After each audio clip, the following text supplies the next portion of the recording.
I never blurred the lines between personal and professional. For 8 years, I kept my distance, strong, composed, untouchable. But then he walked into my classroom.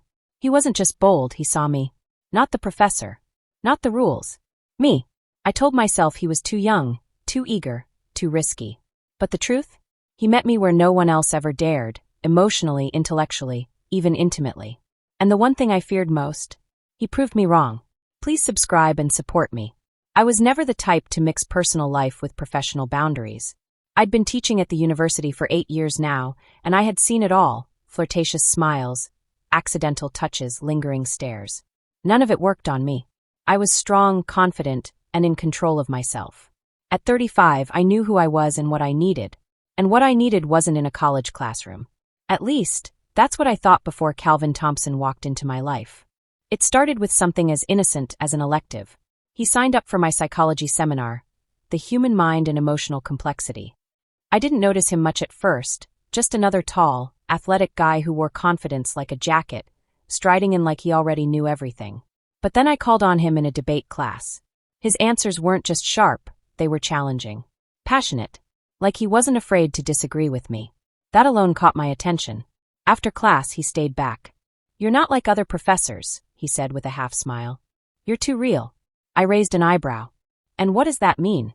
He leaned forward just enough to enter my personal space, but not enough to break a rule. "It means you don't fake things. You say what you mean." I nodded once, maintaining my cool. "And I mean this now, don't mistake confidence for permission." That should have been the end of it. But something in his eyes lingered. He didn't back down. "Got it," he said, with a look that told me he was just getting started. I tried to ignore it, but the tension only grew. Every time he spoke in class, I felt it, an invisible line, tugging at both of us. I'd find my eyes drifting toward him more than I cared to admit. The way he'd push his sleeves up, revealing forearms lined with veins. The way his voice dipped when he was serious. One afternoon, I stayed behind to grade papers. The campus was almost empty. I heard a knock on the door, and there he was, Calvin, holding a folder. "I need help with my thesis," he said. "Can I sit?" I gestured to the chair without a word.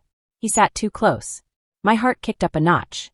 As he talked, I tried to focus on his words, but his presence was distracting. He was confident in a way that wasn't immature. He wasn't just a kid, he knew who he was becoming. When he paused, I looked at him. "Calvin," I said, keeping my voice calm. "Let's not play a game here." He smiled slightly.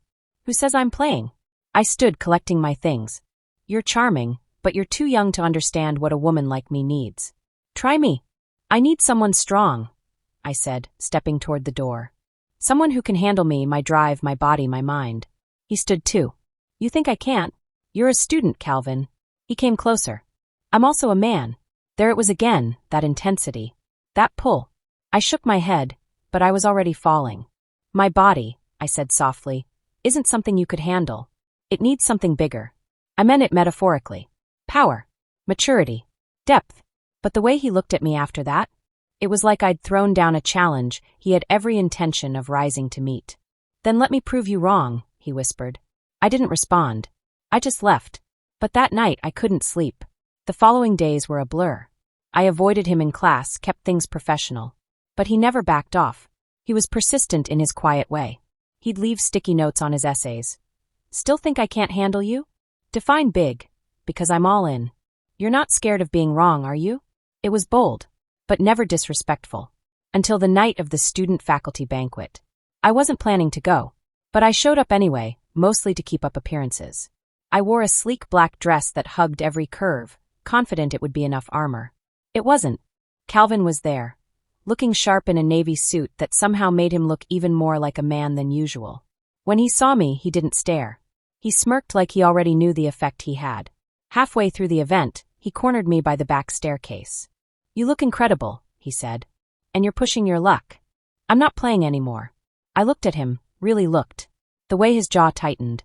The slight hesitation before he spoke. He wasn't cocky anymore. He was serious. "What do you want from me?" I asked, suddenly unsure. "Not just your body," he said quietly. "Though yeah, I want that. But I want to show you I'm not just some guy chasing a fantasy." I turned, meaning to leave. But his voice stopped me. "Don't tell me you haven't thought about it." I froze. "Don't tell me you haven't wondered what it would feel like if someone actually met your energy." matched your rhythm. I turned back to him slowly. What if you disappoint me? I won't, he said. I'll study you like my final thesis. That made me laugh and blush. Still think I can't handle you? He asked again. This time I didn't answer. Because maybe, just maybe, I wanted to be wrong. The days that followed were electric.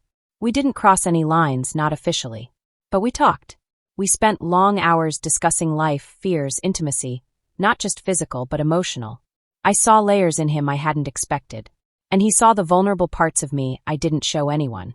One evening, I invited him to my office late, under the guise of reviewing his research. The door was locked. The lights dimmed. No one else in the building. I sat across from him, legs crossed, challenging him with my silence. He didn't touch me. He didn't need to. He leaned forward, voice low. I know what you need, and I'm not afraid of it. I'm not afraid of you. That more than anything undid me. I stood. He followed. No one made the first move, we just moved together, like magnets that had been circling each other for months. His hands were warm, steady. He kissed me like he meant to prove everything he'd said. And he did. The power wasn't in his strength. It was in his patience. His attention. He wasn't trying to conquer me. He was meeting me exactly where I was.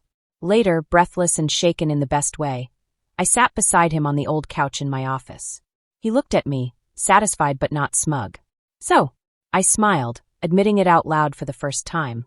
I was wrong. He grinned. Say it again. You proved me wrong. He pulled me close. Get used to it. And just like that, I realized something I never thought I'd feel again. Not just desire, but hope.